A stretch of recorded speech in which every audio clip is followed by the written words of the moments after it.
نماینده ویژه دبیرکل و رئیس نمایندگی سازمان ملل در افغانستان در جلسه شورای امنیت از ممنوعیتی که حدود 1.5 ماه پیش حکومت افغانستان برای کارمندان زن این نمایندگی در کابل ایجاد کرده گفت و از جامعه جهانی خواست در برابر این اقدام حکومت افغانستان اقدام مؤثری کند.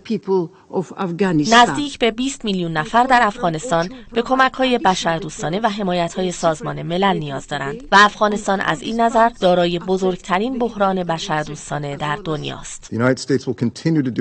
در ادامه این نشست شورای امنیت، ادعای نماینده آمریکا مبنی بر اینکه کشورش به عنوان بزرگترین کمک کننده بشردوستانه در دنیا به حمایتش از مردم افغانستان ادامه می‌دهد، با واکنش تند نماینده روسیه روبرو شد. او گفت غربی‌ها برخلاف ادعایشان اصلاً برای افغانستان و مردمش وقت ندارند و نسبت به آن کاملاً بی‌اعتنا هستند.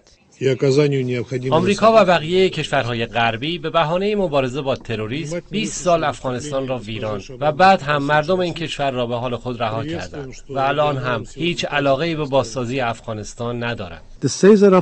نماینده ایران هم از ادامه توقیف دارایی‌های خارجی افغانستان و تحریم‌های یکجانبه بر ضد این کشور انتقاد کرد، ضمن اینکه از جامعه جهانی خواست به تعهدات بشردوستانه خود در قبال درد و رنج مردم افغانستان عمل کند.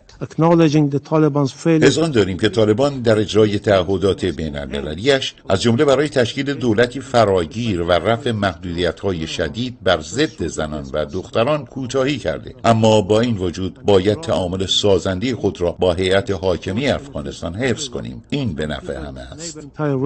نماینده دائم کشورمان تقویت قاچاق مواد مخدر در افغانستان را هم تهدیدی جدی برای همسایگان، منطقه و جامعه جهانی دانست. سازمان ملل در گزارش جدیدش درباره افغانستان اعلام کرده که ممنوعیت قاچاق مواد مخدر در این کشور به طور کامل اجرا نشده و همچنان قاچاق مواد مخدر از مبدأ افغانستان ادامه دارد.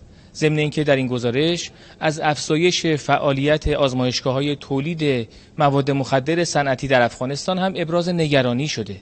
علی رجبی، خبرگزاری صدا و سیما، شورای امنیت سازمان ملل، نیویورک.